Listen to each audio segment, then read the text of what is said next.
Fala galera, tudo bem?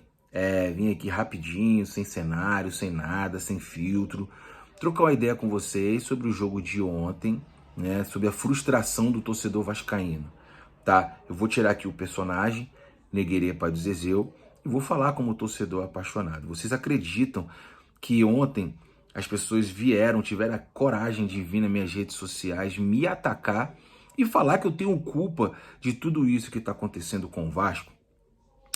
Mas talvez essas pessoas estejam cobertas de razão, sabia? Porque se eu tivesse ontem saído para jantar, talvez se ontem eu tivesse saído para brincar com meus filhos, né, eu não estaria ouvindo isso, mas eu preferi, como torcedor vascaíno, ficar com minha família dentro de casa, torcendo, apoiando e esperando um Vasco melhor, né? Talvez me falte isso, porque se eu tivesse criando conteúdo para outros clubes, né, talvez eu teria um pouco mais de respeito. Mas como eu sou influenciador do Vasco, né, falo do Vasco, tento manter meus filhos torcedores do Vasco e outras crianças também, que não é fácil você ser torcedor vascaíno nessa situação que a gente está se encontrando. Mas enfim, vamos lá falar do jogo, né? Negreira, como é que você viu o jogo? Cara, olha só, em qualquer situação normal, o que seria dito? Bom, os caras chegaram agora, né? Ainda tá montando o elenco. A Série B é um campeonato muito complicado, muito longo, né? Com viagens desgastantes, aquela coisa toda, todo aquele enredo. Ainda estamos buscando a melhor formação para a equipe, um esquema tático para a gente poder utilizar no decorrer da competição. Mas não é isso que está acontecendo. Nós temos o mesmo time que jogou o Campeonato Carioca, que teve tempo para treinar. Mas só que ontem a gente viu um Vasco limitadíssimo na parte técnica, na parte física e na parte tática. O Vasco ficou preso vendo o Vila Nova jogar como se estivesse em casa. Todo técnico, quando chega em São Januário e encontra aquele ambiente da torcida lotando, gritando, o que eles falam? Não é de hoje. Olha, se a gente conseguir segurar o Vasco por 15 a 20 minutos, a torcida começa a cobrar. A torcida começa a cobrar porque a torcida do Vasco, ela cobra. Ela cobra, cobra, cobra e não tem medo nem pena de cobrar. Isso vira um fator,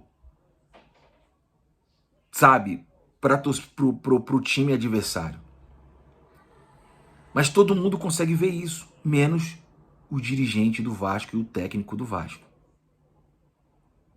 Para mim já deu. Saindo do personagem, já deu.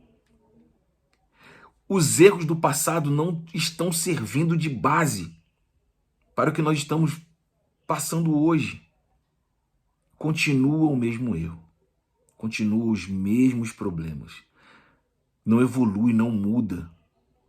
Eu não sei o que se passa na cabeça desses caras lá dentro, porque parece que é proposital. É proposital. Não é possível. Se você está vendo que algo não está dando certo, você precisa imediatamente mudar. O Vasco não pode cansar pro Vila Nova. O Vasco não pode perder tecnicamente pro Vila Nova, independente da situação. Tá ruim? Ganha no preparo físico. Tá ruim? Ganha na técnica. Mas se tudo isso não tiver legal do lado do Vasco, vai acontecer o que a gente viu ontem. Eu vou continuar com o meu conteúdo. Vou torcer, vou incentivar meu filho a continuar torcendo, porque meu filho tem um compromisso comigo e um compromisso com a instituição, um compromisso com a história do Vasco, um compromisso com aquilo que ele vai defender daqui a 10, 15 anos. Mas a galera precisa entender que nós, os criadores de conteúdo do Vasco, nós não somos inimigo do Vasco. Talvez nós sejamos inimigo das pessoas que estejam dentro do Vasco. Eu vou continuar criando conteúdo, vocês podem ter certeza que eu vou torcer muito. Mas dói a alma você ver um Vasco jogando dessa forma dentro de casa. É desconfortável. É desagradável. No primeiro jogo, a gente vê isso. Do jeito que o Zé Ricardo montou a equipe ontem, com aquele esquema tático maluco dele, fazendo substituições loucas, colocando o volante de lateral, é bem capaz dele tirar o Thiago e colocar o Palácios no gol. Ah, mas o elenco é muito limitado, mas foi ele que montou. Ah, mas o elenco não tem qualidade técnica, mas foi ele que pediu. Então a culpa é dele. Saiu aquele tanto de jogador e chegou mais um tanto de jogador que não tá resolvendo e adiantando absolutamente em nada, vocês estão entendendo? Então não adianta tentar achar um culpado. Não adianta tentar me culpar por algo. Eu não tenho culpa absolutamente de nada. Pelo contrário, tinham que me agradecer por eu ainda fazer conteúdos apenas do Vasco. Né? Tinha que me agradecer. E eu vou continuar. Mas tá difícil. Muito difícil. Te aperta?